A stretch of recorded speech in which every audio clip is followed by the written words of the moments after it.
At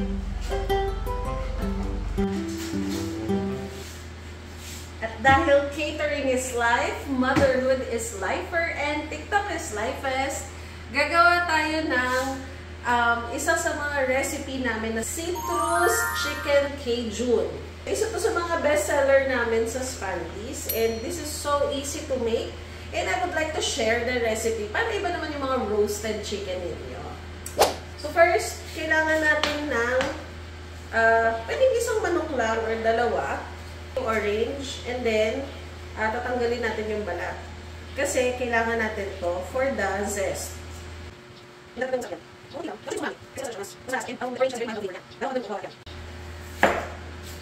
Next, kailangan natin ng sibuyas. Next, bawang. Meron tayo kalahating lemon, apple, para masarap.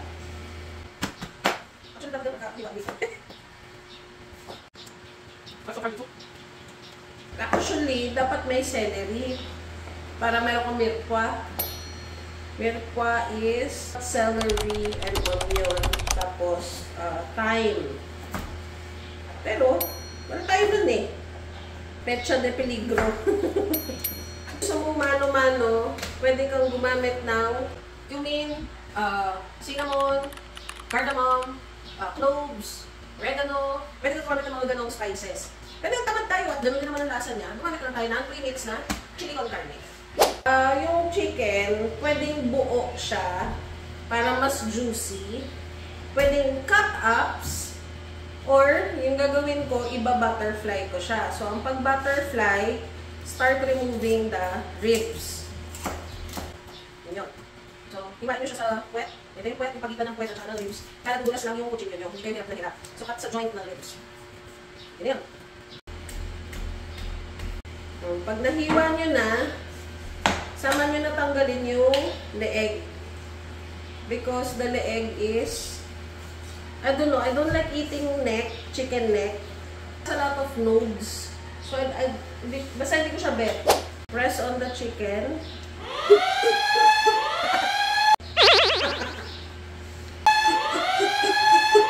Hey, mga kamari chef, baking dish, the carrot. Para saan yung carrot? Para hindi dumikit yung manok, tsaka masarap yan ganyan. And yan. Put your apples there. Put some garlic. Garlic. So it's important that the base of the baking dish is loaded with the pampalasa, mga fruits, yan, mga ingredients natin. Kasi andun yung muscle sa ilalim, di ba yung muscle ng manok. Masarap yan sa dripping mamaya. Season it a little. Drizzle some olive oil. Damihan mo na. Kasi sasabaw. Put a little salt. Add some pepper. And then, transfer the chicken. Skin down. Lagyan mo nito.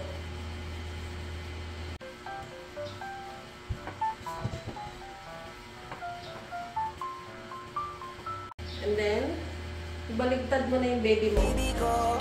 Then, rub it again.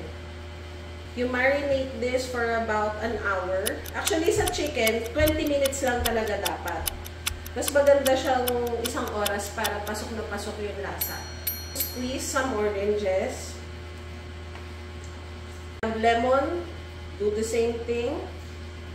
So, yung word na confit, ang ibig sabihin nun, sinasubmerge mo sa oil yung iko-confit mo, di ba? Garlic confit. Ang spelling ng confit is C-O-N-F-I-T, confit.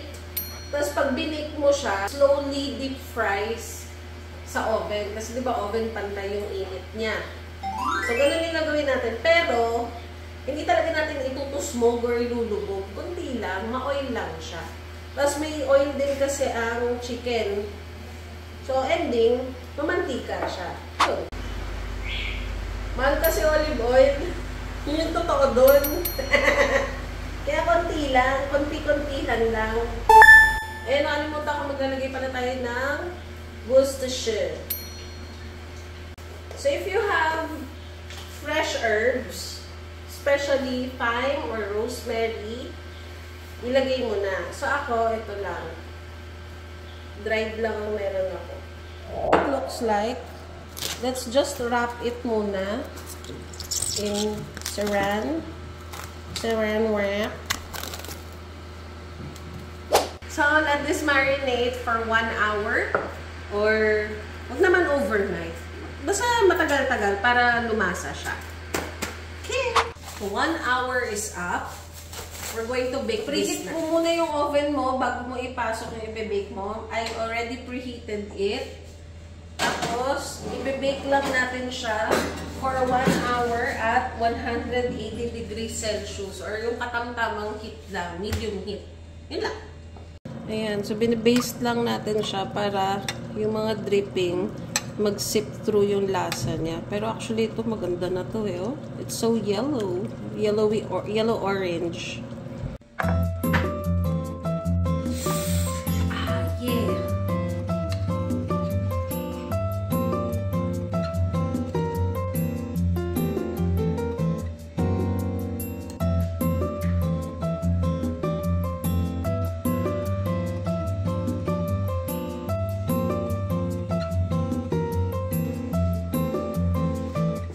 There you have it!